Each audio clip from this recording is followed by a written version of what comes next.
My name is Lera, and I'm the founder of Dietitian Your Way, a dietitian network empowering dietitians and nourishing communities. Today, we're speaking to Celestina. Celestina Brunetti is a human design focused RD committed to connecting, creating community, and promoting collaboration within the field. Thanks so much, Celestina, for being on here with me. And I think this is going to be such a unique experience for all of us because you truly offer something that's very, very, very unique. And I'm so excited to interview you today. Lena, I'm so stoked for this opportunity. I feel like we've been chatting forever, and this is the first time we get to see each other IRL virtually. So Yeah. stoked. Yeah, we were introduced actually by a mutual dietitian, Courtney Johnson, who I interviewed a couple of weeks ago. And it was just so funny because I was already connecting with you and working with you already. So Yeah, very big coincidence, but I'm so happy to have you on. samesies. Yeah. So to begin with, tell us a little bit about your journey into become a dietitian. Why did you choose that field? Yeah. Yeah, definitely. So, in case my name didn't give it away, I'm super Italian. So, food has been part of my life since I was a tiny little person. And my nonna, my grandmother, is the reason that I got into food. So, actually, I went to culinary school and they happened to Wow. have a nutrition program. But we had one class in my undergrad after I had just gone through a deep frying class, a class where we only used butter, to a nutrition class. And I was like, wow, we don't have to use butter, salt, and sugar in all of the things to make food taste good. So it was just this amazing aha moment that brought me into the nutrition space of the culinary world. So I was in that space working in restaurants, consulting in restaurants, personal chefing, and Wow. also working one on one with clients through the culinary lens for probably 5 or 6 years. And in 2020, that shift happened, right? I couldn't personal chef for people anymore because COVID. We moved overseas because my husband's in the Air Force. So we moved from Wow. Florida to Germany. Wow. And yeah, so Wow. my life shifted significantly. And that put me on I guess a quarter life crisis path of trying to figure out what Oh I'm good no. at. It was an oh no in the moment, but I think so beneficial now, and seeing what I do now reflected back then. I was just so influenced by other people and other people's journeys that I didn't know what was for me. So I think Mhm. that was necessary to happen to determine what was for me. So I went from being this culinary dietitian to now working with RDs virtually, through a human design focused lens, and really bringing community and collaboration together because I don't see enough of that in our field. So, Yeah. Yeah. And I think you and I can agree on that. That's the whole point of Dietitian Your Way. And that's yeah, basically your platform too. Like just trying to empower dietitians, get us together, really collaborate with one another. And I love it.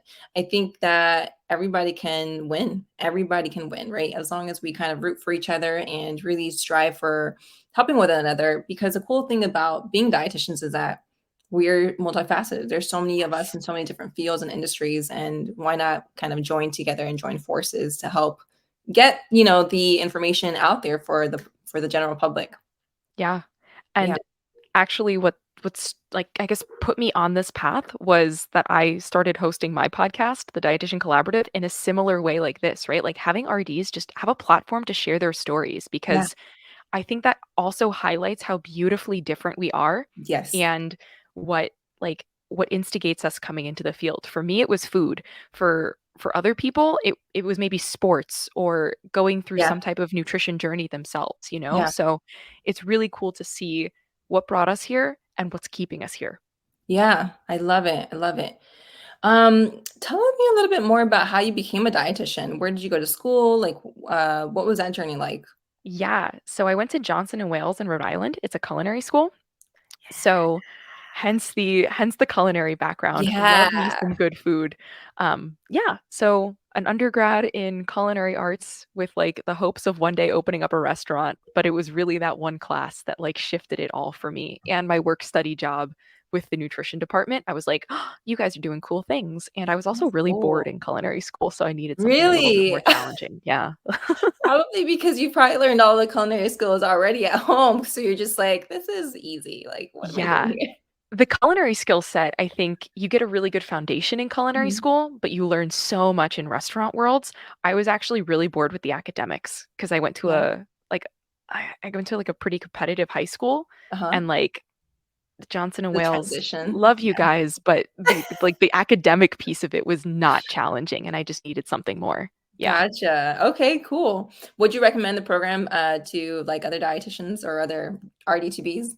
Oh, yeah, and I think it's so valuable to have the culinary piece of it because most RDs don't have the culinary piece of it. Yeah. Either, like, you're a Trader Joe's RD Yeah. and you get all of your stuff from Trader Joe's, or you love That's so cooking. funny you say that. You're so right on you're so on point in that. I mean, not knocking one or the other, right? No, It's just not at different. all. Yeah, Yeah, but that's so funny you say that because yeah, I'm more of a homemade everything RD, and that just comes yeah. from my background of being um just having my mom having everything homemade basically. So Yeah, yeah, that's yeah, funny that you say that. That's such a yeah. different, yeah. But I think it sets us up like a lot of my colleagues from that program went into like sports nutrition and like works with they're like dietitians or like culinary specialists for Yeah. like major league sports teams. Yeah. So I feel That like kinda it makes definitely sense opens up though. different doors. Yeah, that kinda makes sense though too, because with the sports, nutrition, I think they need that food and systems management background, Yeah. right? Yeah. To kind of, whenever they're out and about, I guess, to create menus and stuff for the teams or Yeah. individuals, yeah. Yeah. So it That was makes cool. total sense. And so after you graduated, what was your experience as a dietitian? So you basically just jumped into, like, restaurant world or Yeah. So after graduation, I applied for internships and I didn't get in the first round. And I think that that's not talked about enough yeah. at all. Yeah, that's like I feel like that's a lot of people's experiences though. Yeah. Yeah. So I think I took a year gap Mhm. after school. I like started working at a restaurant in Boston. That was maybe the worst experience of my life. Really? It was like a French restaurant. I'm gonna call this place out. It was a French restaurant, and they were like Italian food, or rather, French food is superior to Italian food. That's Mind like you, what my you name get everywhere though. right? My name is literally Celestina Brunetti. Also, homeboy was like, I don't know, this like he had no French in him, and he was just like, "French food is superior." I'm like, "Bro, you grew up in Boston." Anyway, I lasted That's there a so week. funny. So that's what I did, like, right out of school, but then I also got a PRN job at a children's hospital Uh-huh. as a diet tech, and that Wow. was awesome. That was such a Really? cool experience. So I worked with the dietitians on staff who were not Uh-huh. very nice to me except for one girl. So, like, if you're an RD out there and you have diet techs on your staff, Be please be nice. nice to them, Yeah. please. Um, yeah, but it was really cool because I got to see the ED side of things that I had never seen before, and, like, we didn't really talk much about in school. So I got Definitely to do, not. like, Yeah. yeah, the meal plans and stuff for kids who were in the psych unit or, like, kids who were, like, in the normal units, just, like, coming back for ED treatment. So it was really cool to see Wow. that side of things. Wow. Um, and then I applied for the internships. So I had that under my belt first, Nice. applied for the internship, didn't get in, um, and then moved back here to Vegas. So I was in school in the Northeast, moved back here to Vegas, worked in restaurants, like on the strip for a bit, and then found my RD bestie. She was actually working at the restaurant with me, Oh, like yeah? had done a little bit of culinary stuff in her Wow. undergrad, and we were like both working like as line cooks together. Yeah, that's And kinda it crazy. was so cool. Yeah, that's Yeah. very unique because I mean, Yeah. it's really hard to find someone who's in the same field, especially as a line cook.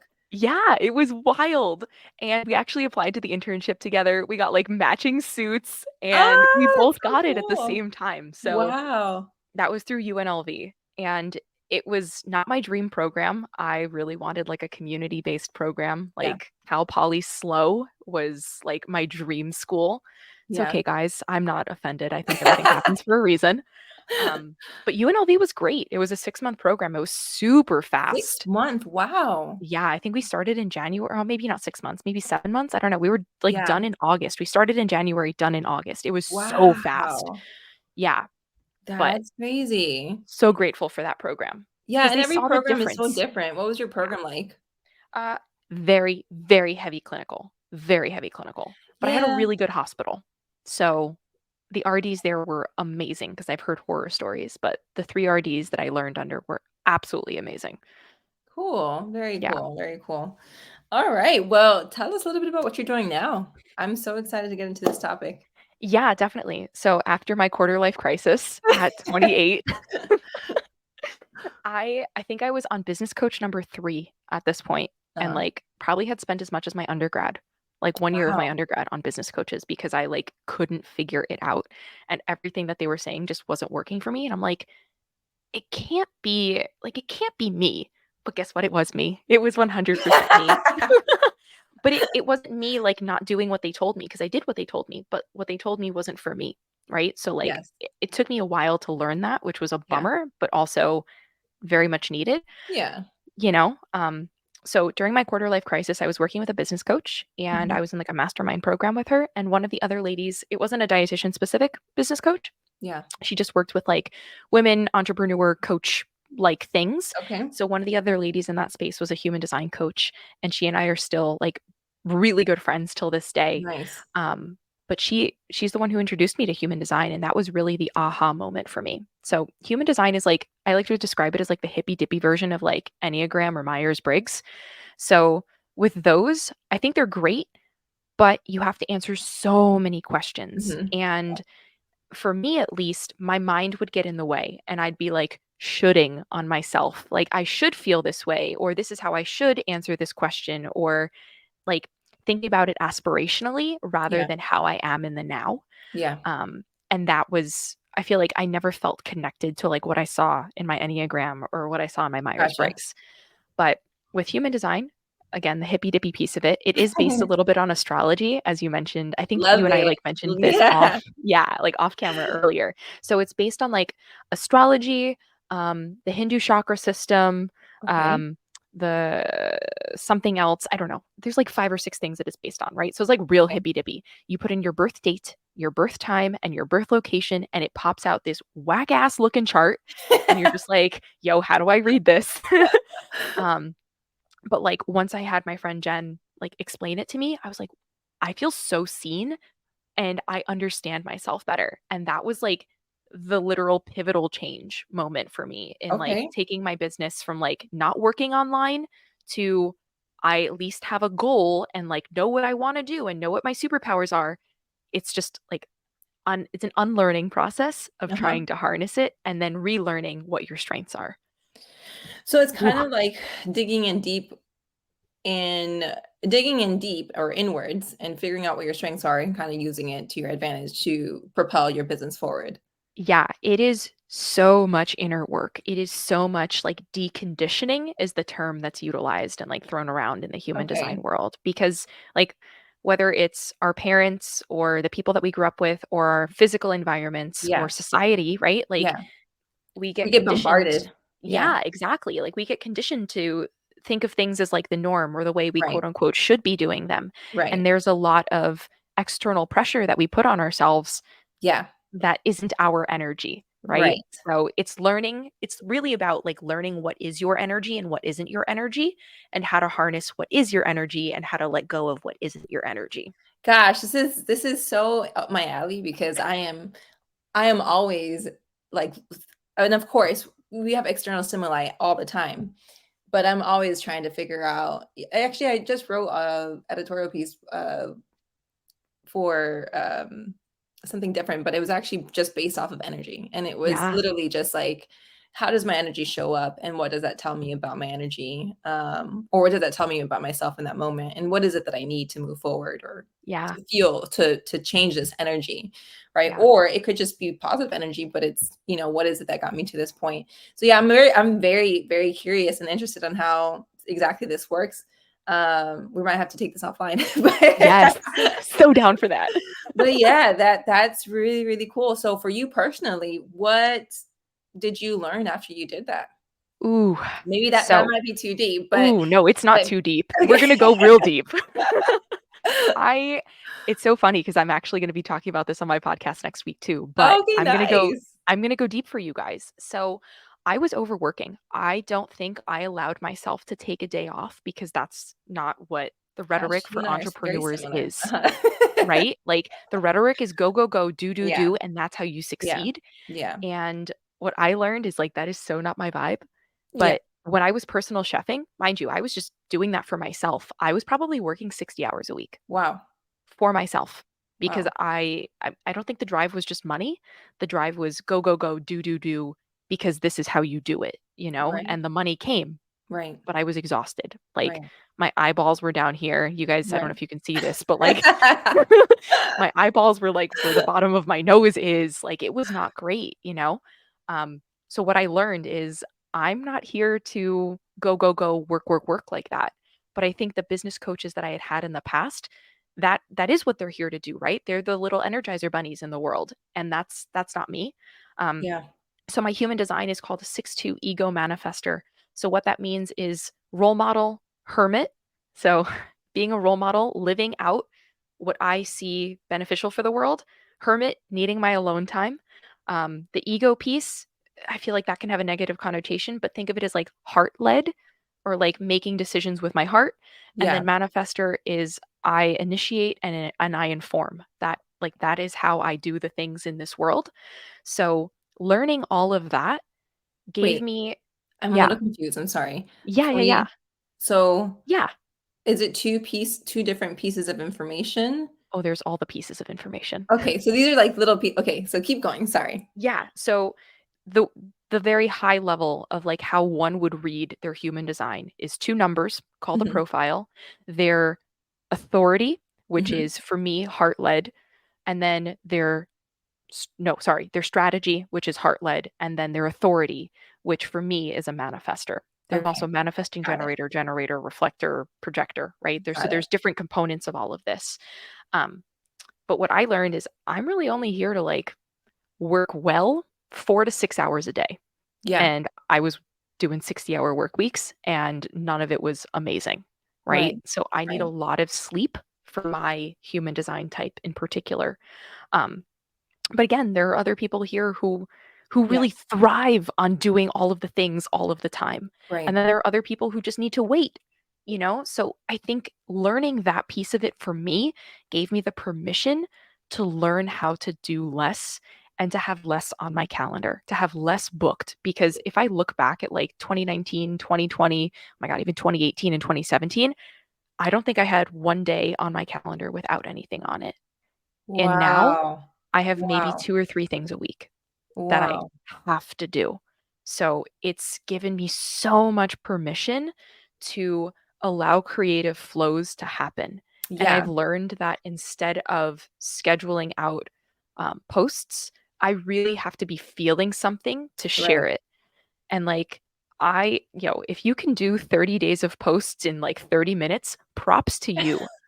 But like, I don't have that ability. And like, I also can't structure things very Yeah. well. And like I learned all of this and it's not to say that those aren't like they're not my superpowers and that's Mhm. okay. Right. But I think recognizing that and learning to flow with my business in a way Right. that feels me Right. feels so much more aligned than trying to structure out my quarter and knowing exactly when I'm going to launch something because I don't know. I Right. don't know if I'm going to have the energy in 6 months to be able to launch something. Right. And that's also why I don't do live webinars because I don't know I if love I this. I love yeah, this 'cause though. It's such a different aspect because I think a lot of what we see on social media, it's like you gotta go, go, go, and you have to set these things, and you have to do these things, and the list goes on and on and on. yeah, But we don't stop to say, hey, like what's really gonna be beneficial for me energy wise? Because I think energy is such a big component that I don't yeah, think we talk about enough. I think people and it kind of always will this topic will always bring me back to intuitive eating yes, because intuitive eating is such a like you have to really understand who like what your where your energy is, what is that you need in the moment. And that specific tactic can show up in so many different aspects of your life, including your business, right?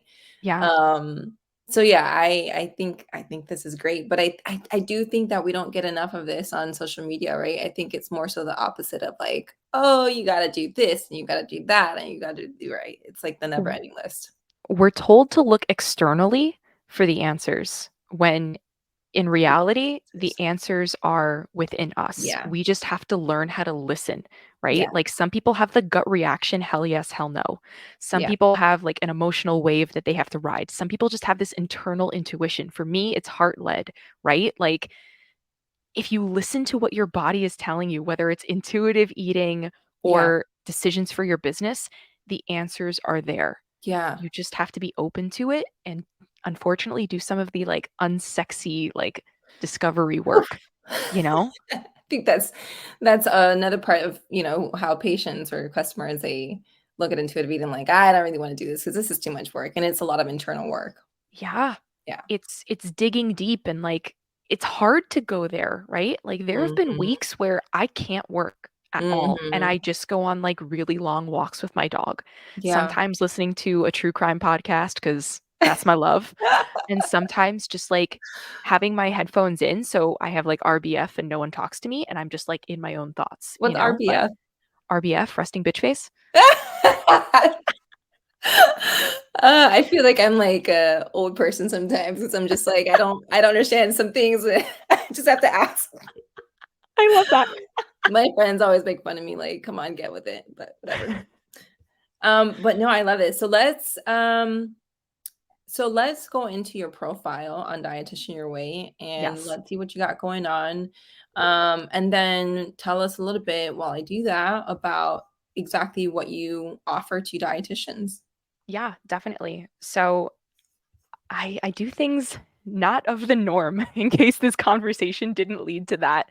But yeah, I do things from a heart-led space and the spaces that I host both in person and virtually really focus in on connection and collaboration and bringing people together in a genuine way because I don't think there's enough of that within our field. I feel like Yeah. there's so much competition Yeah. and if we can really highlight our superpowers and lean into kind of what I've just been talking about, our human designs, if we can lean into that and know ourselves better, I feel like that can lead to so much more space for collaboration. So Yeah. that's kind of high level what I Love do it. in these spaces. It really is just holding space for others to experience like what is truly them, whether they're in a space with a business coach or some other expert in our field to get through some stuff, right? Like, I think that that's a really good space to explore what they're telling you and then learn how to run it through that internal filter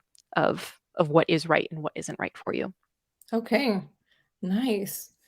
So this is your profile here. Dietitian, chef, human design obsessed, 6'2" ego manifester. Love it. And then we have your finance package, your qualifications, and the specialties that you offer. Very nice. Yeah. I love it. I love your site, by the way. I think that Oh, this is such an amazing space for dietitians to connect and for other people to find providers that they really vibe with because I yeah. think that that makes all the difference, right? Like your doctor could recommend a dietitian and that person is not your vibe and not for you, you Yeah. know? So I think Yeah. that this is such a really cool space to be I able to appreciate find that. someone Yeah, I who appreciate that. I really vibes definitely with do. you. Yeah, I think I've said this before, but the whole point for me to bring up the dietitian was actually because I just kept getting a lot of people from different cultures, different languages, that wanted to find somebody in the specific specialty, and I was like, I can't help you. I'm sorry. And then I'm like, this can't be it. Like, what are you talking about? Like, I can't refer them out. Like, I don't have a dietitian on hand that I can refer them out to, right? Yeah. So that's why I was like, we gotta do better because this isn't okay, right? If we want to be able to have, thriving private practices, but I can't refer out to this private practice or this dietitian because I don't know they exist, and that's a Yeah. problem. Yeah. That's a very big problem. Yeah.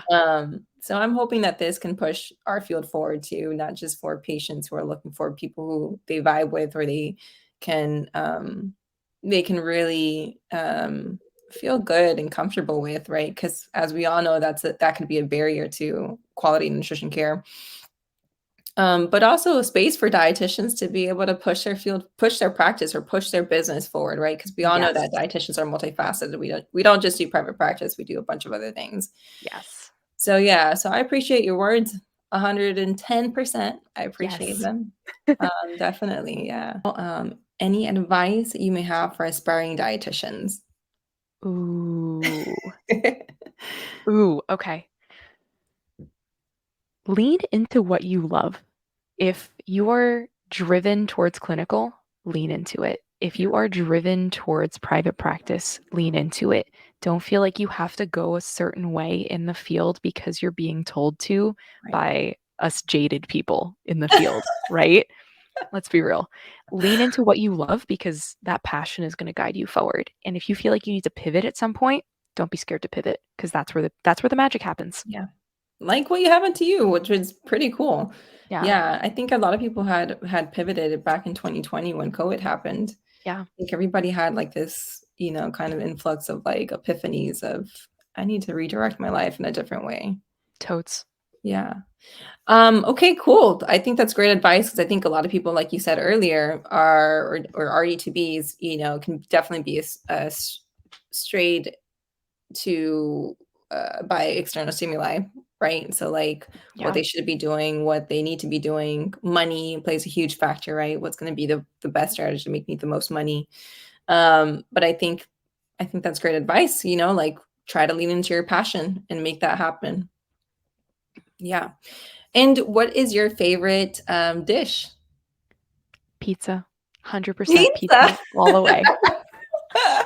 Like a fluffy Neapolitan style pizza where Yes. Yes. the middle's still a little bit soggy. There's like a decent amount of sauce on there. You have to like fold it a certain way to eat it, and then the outside is just like the fluffiest pillow I'm so of hungry. doughy deliciousness.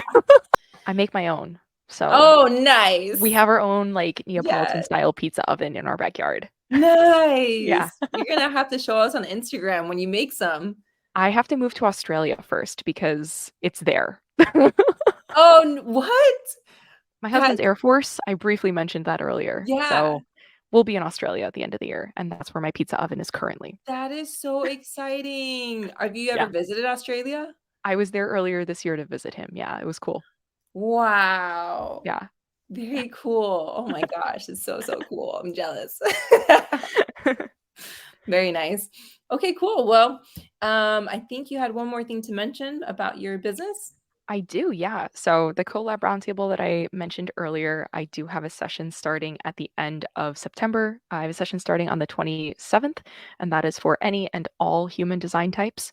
And then, if I have enough manifestors this month as well, I want to host another session specifically for the manifestor type in human design because I feel like Ooh. that'd be epic because I'm one too, and I'm feeling this need to be around other manifestors for some Oh, reason. I So, love yeah. it. So exciting. Very exciting. Well, thank you guys. Thank you, Celestina, so much for hopping on with me and talking with me about your business, about yourself. It's been such a pleasure. For all the people who are listening, please go ahead and like and follow on YouTube or on the podcast. And that will be all. Ciao. Thank you, Leila. Thank you.